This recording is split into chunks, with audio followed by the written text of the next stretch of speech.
Welcome to the Spiritual Speakeasy, where the bar is always open and the spirits are always served. This is the Spiritual Speakeasy, and I want to talk tonight about one negotiation at a time. So, and I'm trying to find my notes because they're like out of order, and this is terrible. But yeah, it's Memorial Day weekend. I have been on the road for like a really long time. Let's start out with what's going on. I was in a Ninja 500 wreck. I wiped out it on a 500 going 50 miles an hour around a curve. I have a fractured wrist. I have a fractured femur. I won't lift my leg up to show you that. And a 7 centimeter hematoma on the patella, fractured femur, and a torn calf muscle. But my bike has been refinished. And my son now owns it and he's driving it, and I have a new bike. Yay! So that's very cool. That's what's been going on for the last month. I've also done the Unholy Trinity tour, which was Sleeper Mortuary, McIntyre Villa, and Melbourne Mansion, which was just, oh my God, fucking fantastic. It was amazing. The information and the upload we got was phenomenal. It was really good. Hi, hello. Join us. So it was an absolutely wonderful weekend, but it was like a whole lot of driving, and I was supposed to be in a 10% lockout splint, which I was not, because you can't ride and drive in a 10% lockout splint. But I'm now in that said splint, and I'm in a wonderful cast because I was non-compliant with my brace, and I am doing well. So with that, we are now entering the whole podcast thing. So I'm sorry that I did not respond to podcast viewers last week. I was actually at Malvern Mansion doing a huge investigation, having a lot of fun with those people there. An amazing fucking place.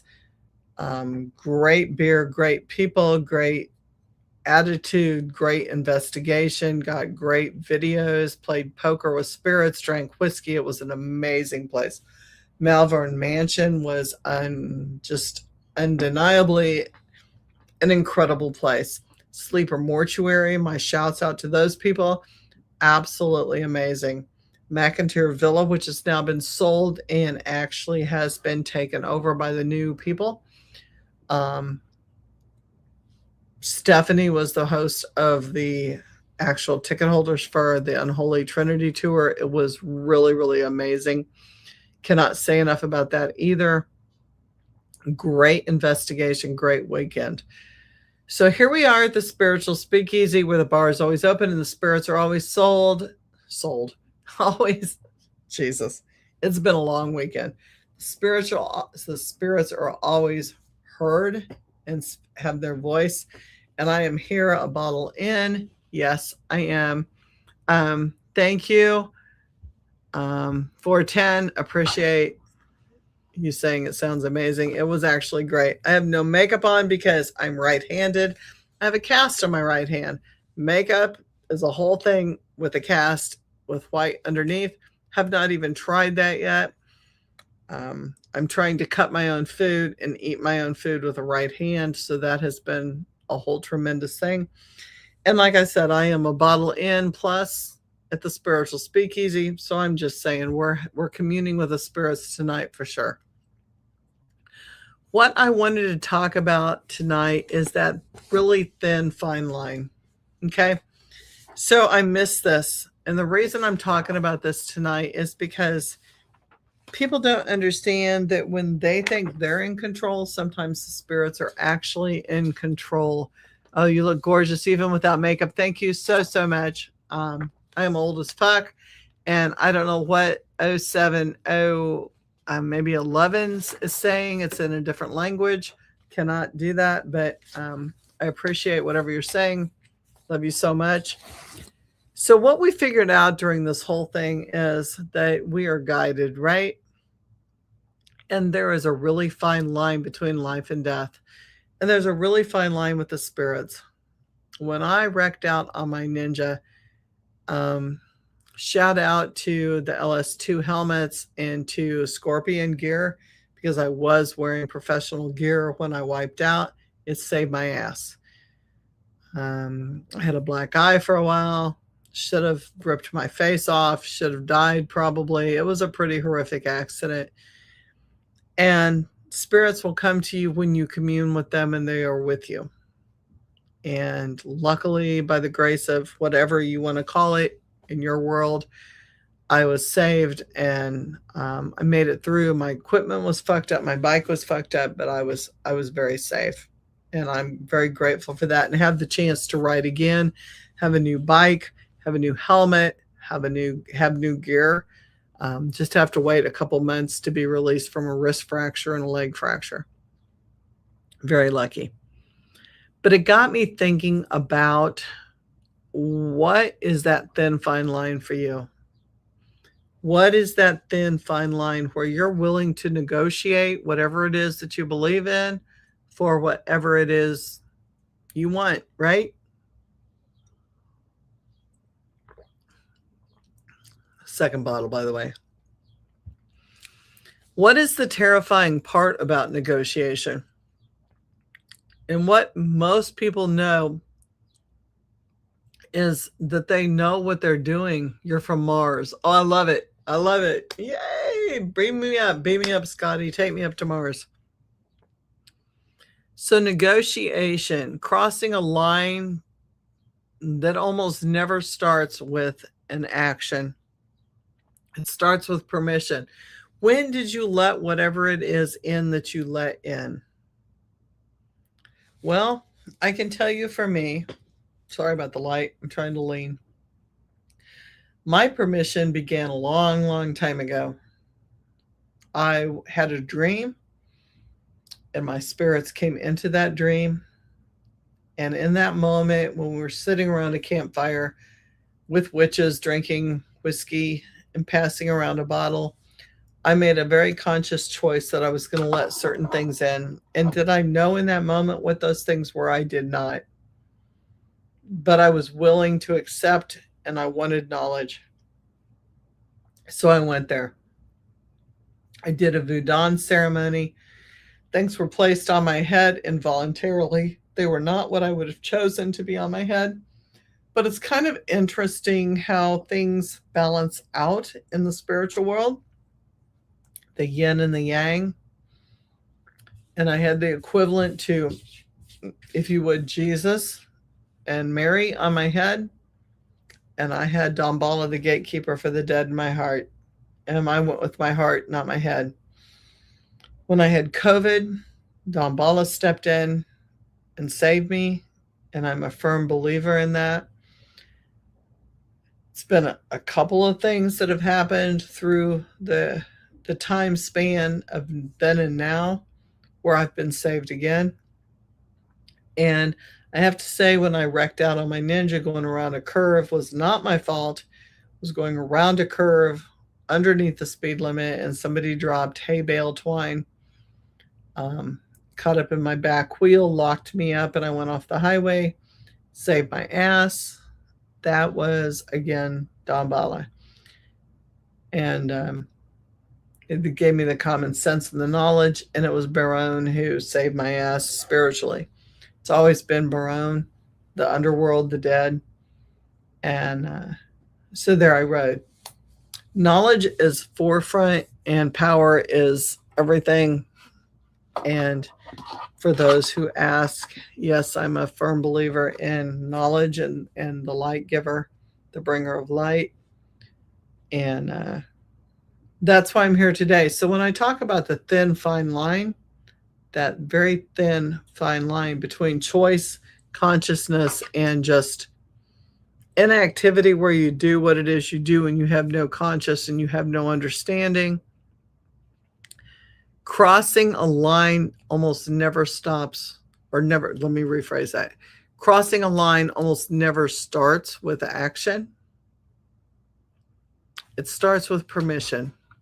So when you let spirits in and you let them know what it is that you want to do and you let them know what it is you're going to be, that's exactly, sorry, I'm also replying to schoolwork and people and various things.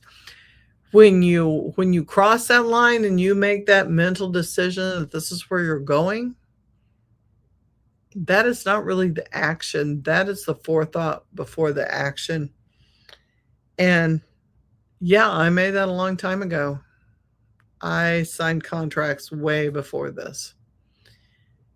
And I'm admitting that because when you start with permission, then you start hearing what you sometimes really want to hear and not what you're supposed to hear. So does that mean that you follow a voice inside your head that is the permission you needed from yourself? Yes. That doesn't mean it comes from something higher. It doesn't mean it comes from something lower. It means it comes from yourself. Who do we ask permission from? And we've had whole podcasts about this. Who do we ask permission from? Ourselves. We should always be asking from ourselves, not from other entities. So you begin hearing what you want to hear and seeking validation and looking for someone, anyone to tell you it's okay. Be yourself. And once this happens, what happens? We start softening our boundaries. Our boundaries that were written in sand, the black and the white, the left and the right, that gray area, that fence post that we're riding on, right? We're riding on that fence post, on the skateboard, on the bicycle, on the whatever. And we're riding down that post. And then all of a sudden we go, what the fuck, man? Which way should I go? Left or right? And if you're spiritual and metaphysical, left is receiving, right is giving. Which way are we going? Shit, I don't know. Sometimes receiving is not so good. It's dark. Left-hand path is considered dark. Right-hand path is considered right. Good. Positive. Once that happens, the mind begins softening and we start softening our boundaries. You don't say, am I going to betray my boundaries? Am I going to switch sides here? Maybe. Maybe I'm going to switch sides. You say, sorry, page change here. You say, that's how humans work. Well, this situation is different. Maybe I need to adjust my thinking. Maybe it was me and not them. Maybe I didn't think about how this is going to be, but now I should. Maybe I didn't consider the fact that this, and this work differently. Maybe I did not consider the fact that I'm human and they're not. Maybe I didn't consider that it was life and death. Maybe I didn't. What if I thought it wrong? What if I thought it right? What if I didn't even think about that part of it? That's how humans work. That's how humanity works. We negotiate with ourselves emotionally first and logically second. And that is scary as fuck. Think about the workings of a motorcycle. Do you think that motorcycle gives a shit that the car behind you is going to hit you? Or that you're going to go off the road, you're going to get second-degree burns and blisters and things are going to happen, and the chance and choice that you make it off the road? There is no emotionality to that. It is all science. It is all relativity. It is all the motion of the bike. It has nothing to do with emotions. It has nothing to do with anything else. So when does the emotion come in? Sorry, can't see my notes.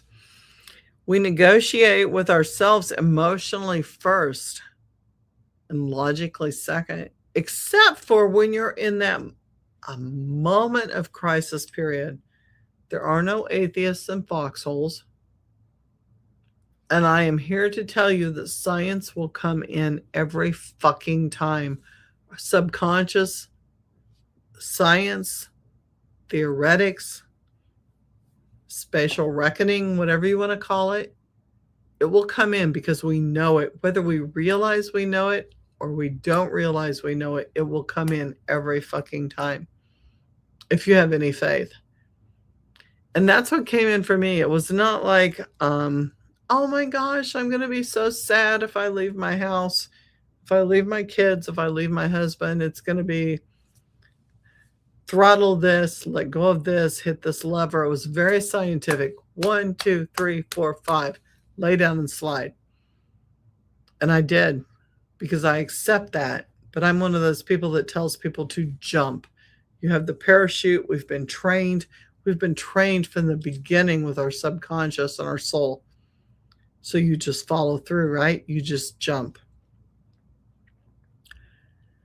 But once that emotional decision has been made in a decision in a line, the intellect becomes a lawyer. It becomes part of the system. It becomes part of the knowledge. Not a judge, but actually becomes the lawyer arguing your defense. One of the darkest things that humans do is ignore what they have already known. So think about the Anakis and the Inkies and that go all the way back to the past that was erased from us. We have the knowledge and we have the beings. We have those entities in our head that tell us what we were and what we should be. But we don't always listen. And it's not because we're stupid. And it's not because we're hopeful. But hope becomes something dangerous the second it starts negotiating against our standards. And we do that a lot as human beings. When people break their own hearts, not because they didn't know, but because they did know, and hoped reality would bend them around what they desired. And I see that so much with my clients, and I see that so much with the different entities. They really think that they are going to become something that they wouldn't normally be. And they say to themselves, I would never, ever do that. Never. Because tonight we're not talking about something that humanity does consistently, but nobody wants to admit. Nobody wakes up one morning and suddenly says, I'm going to become destructive. Nobody just leaps over that line and decides this is going to be a dramatic moment where everybody's going to watch. Unless you're a TikTok person, and then we're hoping for that, right? Makes a difference. Big difference, really, when you're TikToking.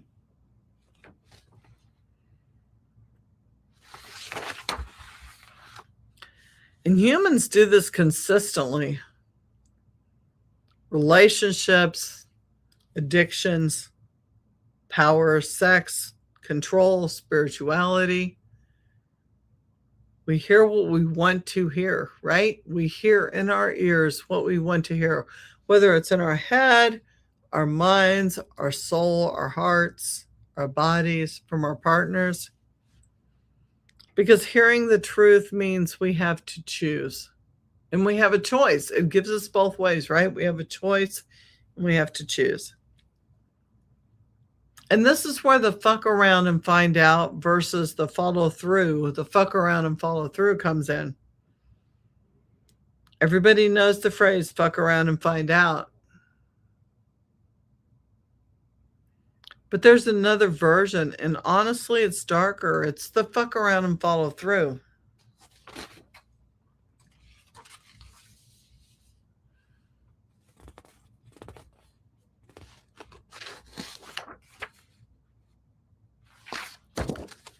So people don't like accidentally cross lines, and people will go, "Oh shit, man, I didn't realize I was following through, or I didn't realize I was committing to that, or I didn't fucking realize I was actually doing that." But you did. You did. In all honesty, you really did know. And people go, "Well, that's rude." Like, I really didn't know. But you did know. Every choice we make is a conscious, let me say that again. Every choice we make is a conscious choice. We make the decision to follow through. And following through may be positive and it may be negative, it may be good, it may be bad, but we make the choice. We, in our hearts, our souls, and our brains, make the choice to follow through, right? So I have to be specific in that. Fully aware, fully conscious. And this is the difference between recklessness and accountability, right? Did you own the consequences before you acted? Did you know what was going to happen before you acted on that choice? Or only after? Because the real follow through says, if this goes wrong, I'm still choosing it. So take it back to basics. Motorcycle. When I went from a Harley to a Ninja, did I know that it had speed? Did I know it was sleek? Did I know it was going to do these things? Absolutely, I did. Was I comfortable on it? Was I comfortable riding it? Fuck yeah, I was. Was I aware that what could happen to me happened to me? Yeah, I was. And this is straight out of motorcycle logic, not even spiritual. So let's move it to spiritual logic. When I go into a haunted, excuse me, I got the hiccups. When I go into a haunted place, am I aware of what could attach? Absolutely, I am. Am I aware of what I could talk to? Absolutely, I am. Am I aware of the damage that could occur? Absolutely, I am. And am I fully aware that I could take that on? Yes, I am. So start looking at your life as an active participant and not a bystander, because you are an active participant in your life all the way through. Do you choose to be the person you are? Yes or no? Do you choose to do good for your fellow beings? Yes or no? Do you choose to risk what's at risk to find out knowledge, which is considered left hand by most religions? Yes or no? Because knowledge is the Luciferian path and not the God path, as Christians call that. So, what is your choice? Knowledge over power. And knowledge is power, but I'm going to ask you this: are you willing to accept the stakes that come with that knowledge and power? Because when you call upon knowledge, knowledge comes as wisdom, it comes as hard knocks, it comes as learning fucking opportunities. So, do you understand that sliding out at 50 miles an hour and listening to your spiritual guides and knowing what's going to happen to you and you're going to be fucked up, is it worth that path? Is it worth the hard lessons that come to learn whether or not you're going to make it through and what you trust? People always want knowledge.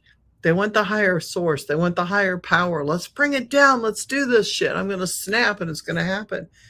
But do you stop and think of what's really going to happen with that knowledge? Because most of the time it is the hard way to learn. It is the wisdom. It's the learning experience. It is the penalties. It is the cost to your heart. Are you willing to learn the hard way and give what it takes to give to be part of that knowledge? And personally, I really believe that when we take on the Luciferian age, or we take on the knowledge, the light bringer, it doesn't come with a beautiful story. It doesn't come with, oh my gosh, I receive you and I love you. It comes with, are you really willing to understand that there's going to be a cost to you and your body and your system to learn this, to gain this knowledge? And my answer every time is going to be yes, because I want to remember the next time. Knowledge is power. So, do you own the consequences after you have acted? Fuck yeah. Most bikers will tell you, I own my shit. Yeah, I own my shit. I will. I fucked up or I didn't fuck up, and here's my knowledge base. Because real follow through says, if this goes wrong, I'm still going to choose it. Yeah, hell yeah. Hell to the fucking yeah. I'm going to choose it every time. Because my story is my story. It's not your story. It's not a TikTok story. It's not a fucking Facebook story. I am here to learn what I need to learn to make it through the next time. No excuses. No rewriting the story later. It's not the big fish story. Oh man, I should have used this lure, and I should have done this, and I should have had this. No, man. I went out. I did this shit. Dude, I ride with a Japanese kitty helmet. It has no padding. The day that I wrecked out, I had a full level high rating LS helmet. Went through the helmet. Had a level 2 slide Kevlar jacket. Went through the jacket. And I ended up with a wrist fracture and a femur fracture. That is it. Should have been dead. War equipment. Listen to the voices in my head. Listen to my spirits.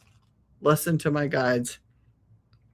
Cannot rewrite that story. It's how it is. I'm not pretending it's fate. I fucking got on the bike. I did these things.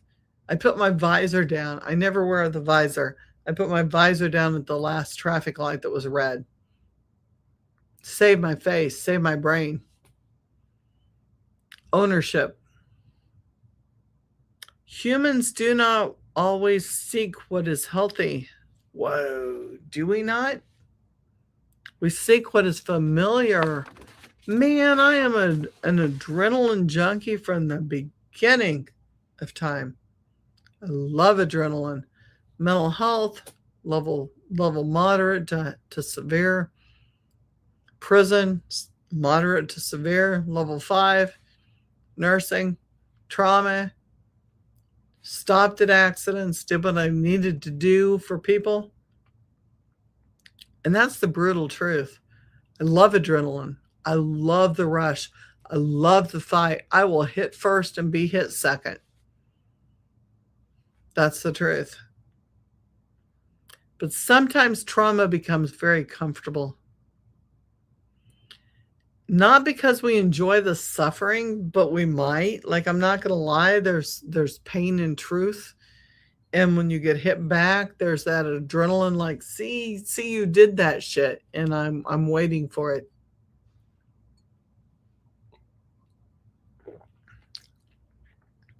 But because the nervous system recognizes it, it's that fight or flight, right? Familiar pain feels safer than unfamiliar peace. And I have found peace since 21. And I love peace. Peace is like the ultimate, right? It's calm, it's supportive, it's great. I love my house, love my pets, my husband. Love peace. But my body still responds to that adrenaline rush that it needs, because I've been in fight or flight since I was a kid, since I was 15. Familiar pain feels safer than unfamiliar spaces. So why do we do things like ghost hunt and paranormal shit and clean people and heal people? Because it's familiar, right? We get that rush. And that's why people repeat patterns they swore they would never, ever go back again and they had escaped from. Not because they're weak. Not because they're weak. Because familiarity creates a predictability. And predictability really like settles in our heart and our soul. I know this is going to happen. I might get hit in the face. I might have a gun in my mouth, but I can breathe through that because I know that. Like trauma, right? Think about your trauma patterns. Predictability feels like control. So people return to chaos and we return to intensity in toxic relationships, in destructive behaviors, in dangerous emotional states. Because some part of us says, I know how to survive this. I've been there fucking before, right? It's been in my face. And how many times have I said, man, I know that. I know that feeling. Fight or flight, fight or flight. Like, God damn, I know that. It's familiar. And I went to an OCM the other day because of my motorcycle accident. And they were working my body and they said, do you understand that the normal person, a human being that's normal, should have a score of 10 or less? And you have a score of 128. And I sat there and go, okay, right. And they're like, do you get what that means? Yeah, I do.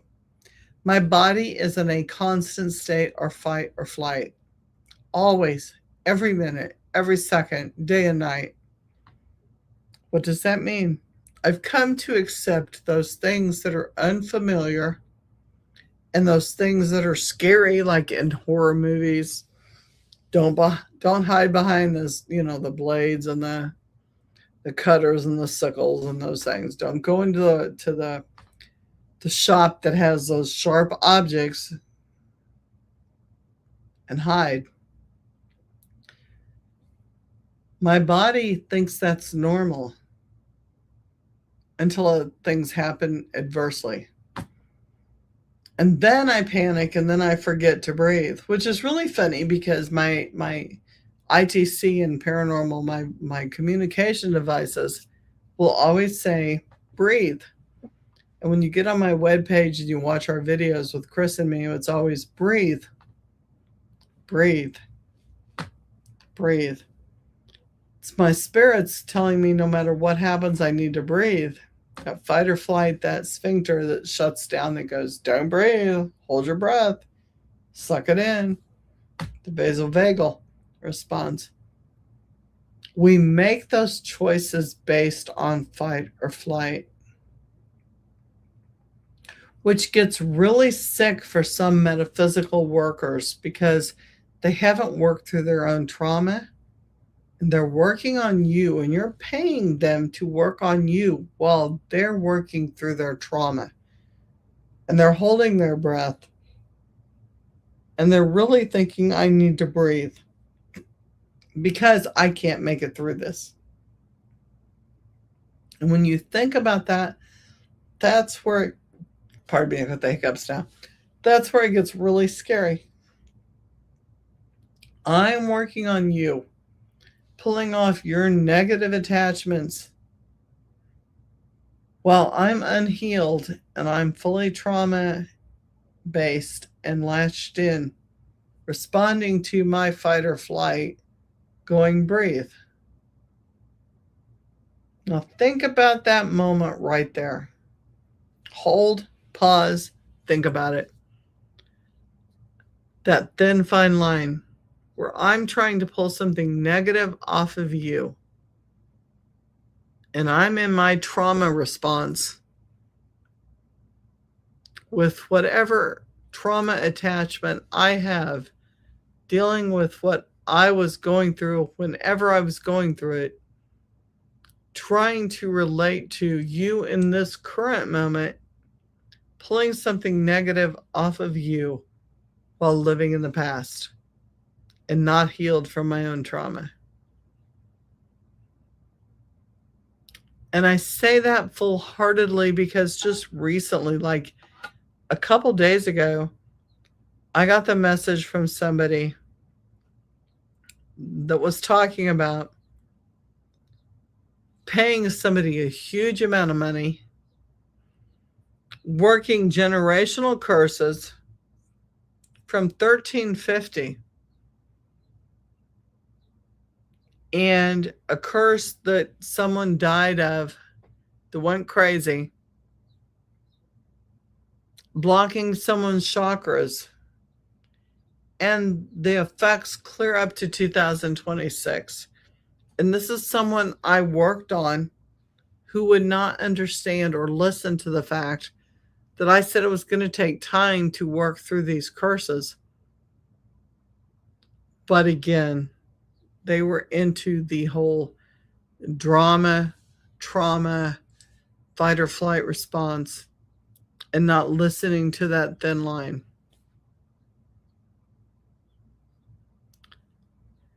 So then you ask the power and the loss of the purpose, right? There has to be a response.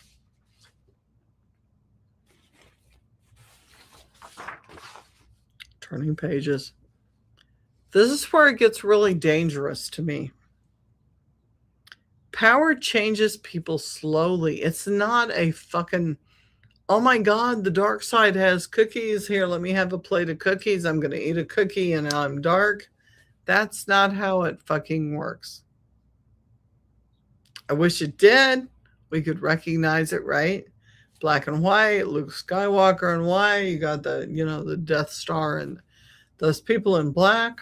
It doesn't work that way. Power changes people slowly.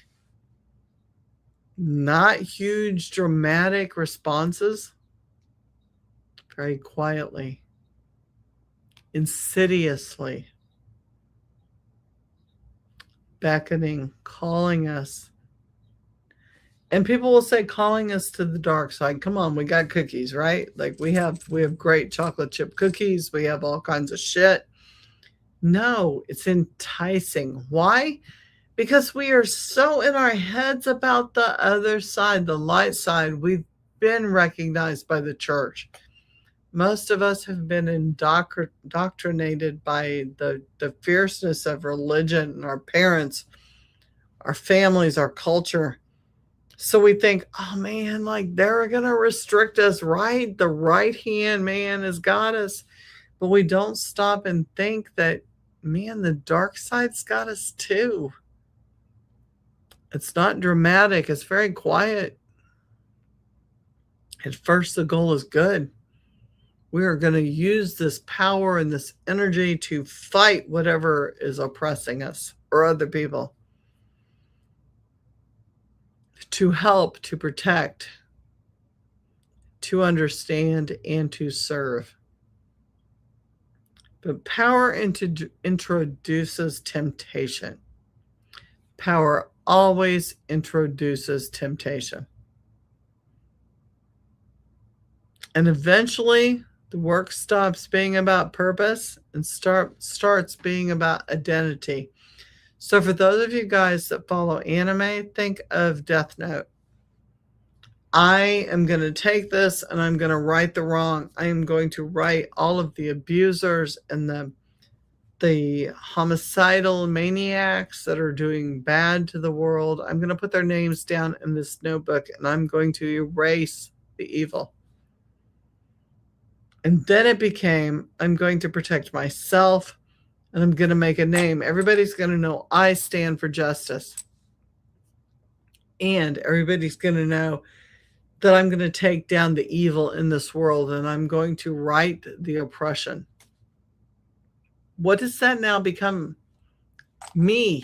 It becomes about me being the good person and everybody's going to know that I'm good and this shit's bad. And at that point in time, we've lost our power. The power introduces temptation, and eventually the work stops being about the purpose and starts become about identity. It becomes about who I am.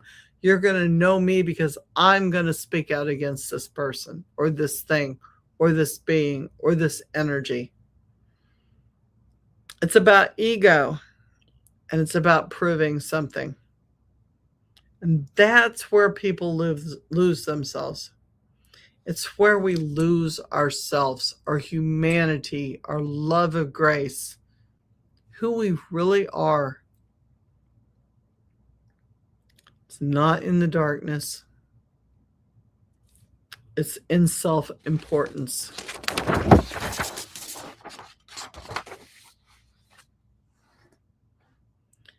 And the scariest part, the really scariest part about this whole thing is the person often believes they're still doing good.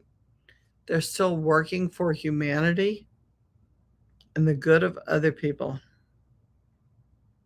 Because the line moved so gradually that you didn't catch it within yourself.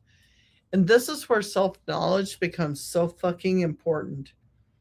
To all those people who do not clean, and to those people who let their trauma bleed into who they are, and they give advice based on their own trauma, they don't see this line. They don't see that they've ever crossed this line.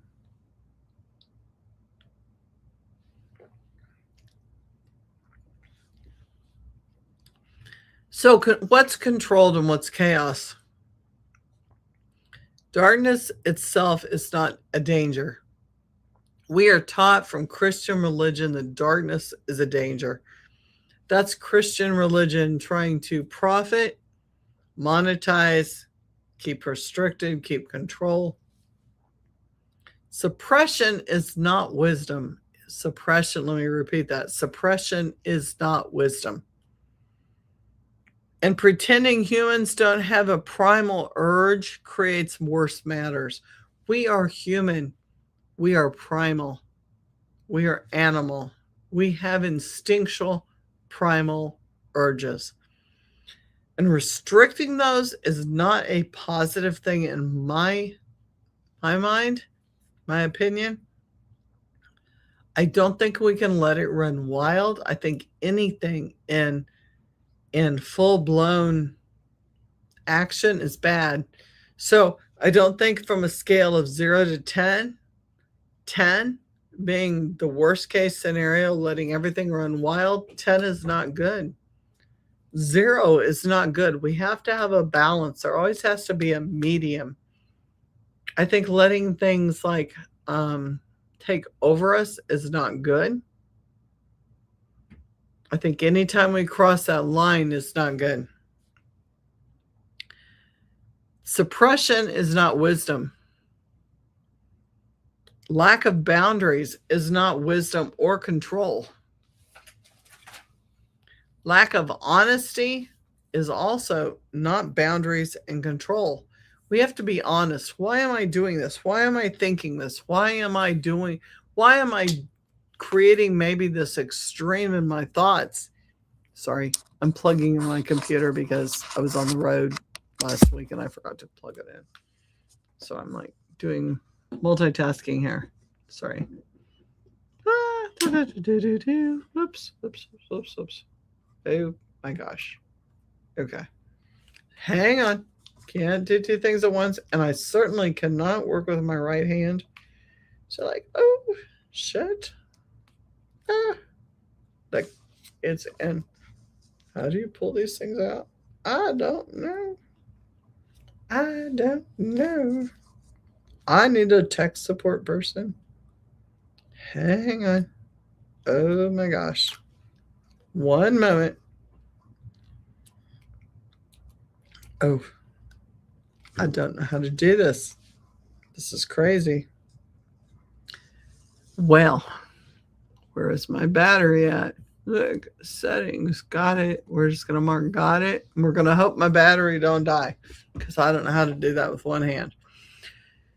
Okay.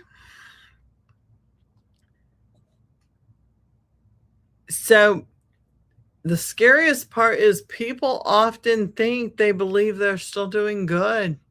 You go to these holistic practitioners that are charging you hundreds of dollars, thousands of dollars, whatever it is. And they think they're really helping you, and you think they're really helping you, but you go from one to another, to another, to another, and they're not helping you. Whoa.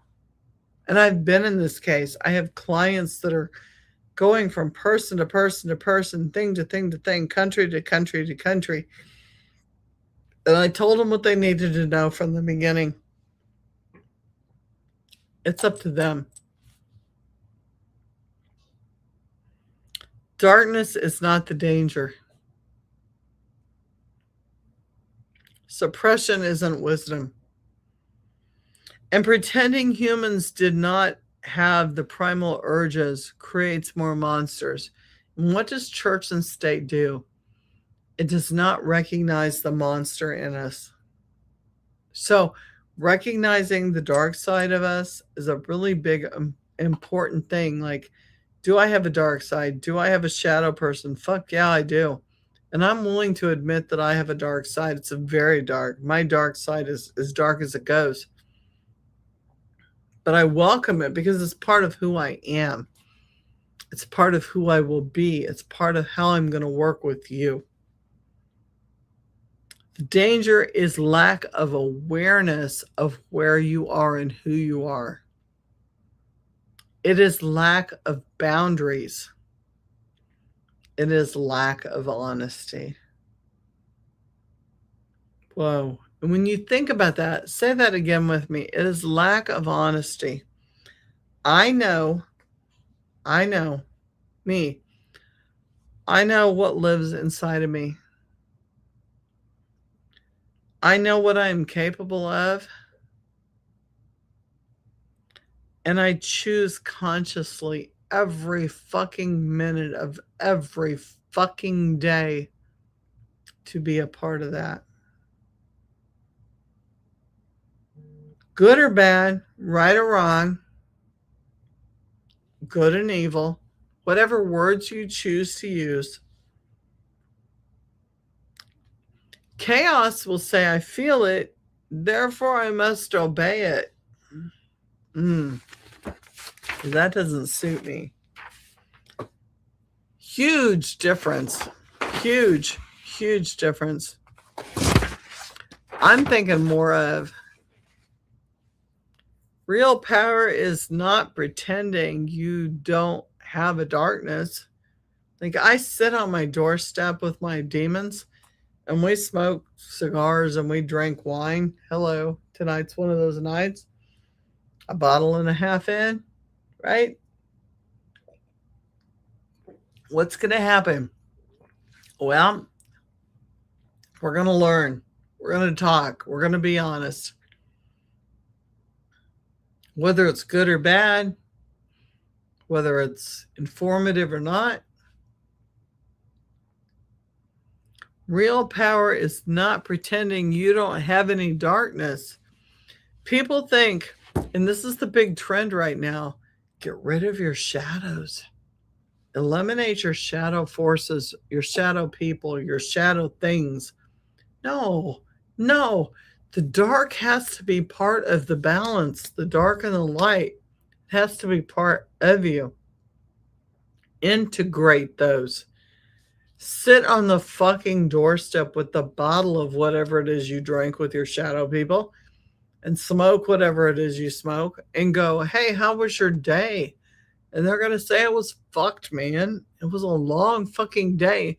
And people bothered me and I'm upset and I'm traumatized. And you go, okay, let's just hold each other for a minute and figure this out. That is shadow work. Accepting who you are in the fucking moment for what you've done and what you've been through and still loving yourself and each other. Integrate that inner child, that trauma that you've been through that sits in your sacral and sits in your root and sits in your heart, and you still go, fuck, man, it's been a hard day and it's okay. And the other part of you goes, you know what? No matter what happens, I'm still here. Let's just smoke this shit and be with each other and have a shot and whatever, however you cope. Because it's so important that we're there. And I can't tell you how many times I've sat with my inner demons and gone, this is some fucked up shit. It's fucked up. Nobody's saying it's beautiful. Look, I've got somebody here, Professor Toadstool. I love this. Hang on. I was just earlier thinking about the old practices that were done in total darkness. Yeah, man, nighttime dreams, things that come to you when you're unconscious. You're in your theta or your deep sleep, and it comes to you because it's too much to hear in the light. I sit on my doorstep every fucking day helping people drinking or smoking or whatever it takes, nothing, and going, fuck, man, that was heavy. That was some heavy fucking shit. You went through some shit. I went through some shit. Let's see each other. See, two eyes. Let's see and love each other and just go, it's okay. We made it through. Fuck. And then allowing that demon, which is not even the word that the church has used. Let that knowledge work with us to support us and make us stronger. Knowledge. To Lucifer, the torch giver, the bearing of light. Here's the truth that most people don't want to hear. Nobody suddenly became destructive. Fuck, that doesn't happen in the real world. You don't all of a sudden go, fuck, I'm going to kill the world. That was a long time thought, man. You've been thinking about that for a really long time. Nobody suddenly loses themselves. Really? Like, I see that on TikTok. Man, I lost my fucking self. I lost my heart. I lost my soul. No, you didn't. How long ago did this happen? How long ago did you lose your mom or your dad or your sisters or your brothers or your love for yourself? When did the sexual abuse trauma occur? Whoa. People don't talk about that shit. I mean, it's something we've all been through, right? Like someplace in time, one of us, sometime has been through that. It may not be person, place, and time. It may not be family. It may not be parents or brothers or sisters. But someplace we lost our identity. Somebody took control someplace, somewhere, sometime, and we feel guilt about it. So go back and think about that moment. And DM me when it hits. We've all been in that moment where shit, we should have, could have, would have done something different and something has happened. And that's where the power shift came in. That's where something darker than us, something like our shadow self stepped in and said, I will take over. Is that bad? No, it's not. It's survival.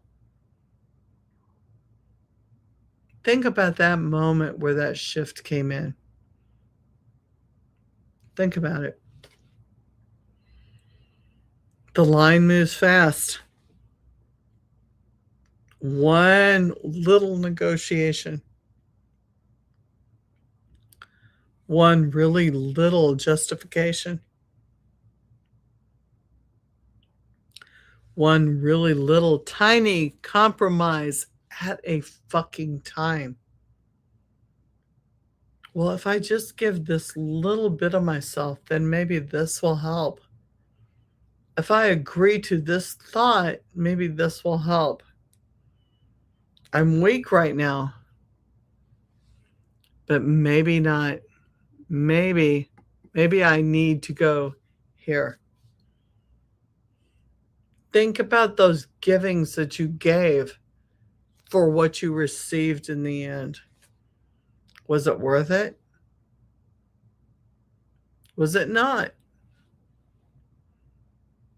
Until eventually the thing that you swore you would never ever fucking do, the thing that thin fine line, that thing that you swore you would never ever fucking cross, becomes very reasonable. Mine, I can tell you, mine was COVID. Mine was when I stopped breathing. Mine was when I threw a blood clot. And I realized the people with me, in the room with me, that were hoping for me, that were praying for me, that wanted help for me, when they start saying, should I call 911? What do I need to do? It was way before that for me. I had already made that thin fine line when I was sitting at the campfire drinking the whiskey with my spirits, saying, I will do whatever it takes to survive. That thin fine line for me was way before all of that. They just stepped forward because that line was already there. I had already made my decision. What is your decision? What is your factor? How far are you willing to go with your humanity and your soul? This is what, to me, religion and spirituality is about. People don't get that. But to me, it's what are you willing to go do? What are you willing to give to the picture? And how far are you really willing to go with that? So maybe the real question tonight is not what line would you never cross? Because that's a hard one. What line would you cross, or what line would be too hard for you? In life or death, when that moment of crisis comes and you've got a wife or a husband or children or babies or pets or whatever, and that line comes to you, how far are you really willing to go? Because awareness, that's the difference. For me, I have a son with cancer. I've not sold my soul for that. I never will. Most of us cannot know that until we are there. Exactly, right? You don't know that till you're there. But you do. You do. In your heart, in your soul, in your mind, in your conscious, you do know how far you'll go. And my mind says, I will never, ever. And I'm not judging. This is not a judgment thing. But I will never sell my soul for my son because he wouldn't want that to heal him. But how far would I go for myself? If I'm on a bike and I'm riding and shit shifts and I'm like going down, fucking save me. I'm there. I am so there. Tell me what I need to do so that I can continue my work in your word. In truth, capital T, truth. Right? As we know it, truth. But my soul is never up for grab. My soul is where it is. It's with the contracts, it's with the gods. And I say gods. This was questioned this weekend. Gods or goddesses? Yes, I am female. I get that I'm supposed to sponsor the goddesses. Yeah, the goddess is the female. No, I go old school. I'm very old school. I worship. If I worship, I honor. Let me use the word honor the gods. I don't see a sex difference there. So I don't worship and go through the goddesses. I go through the gods. I'm very old school.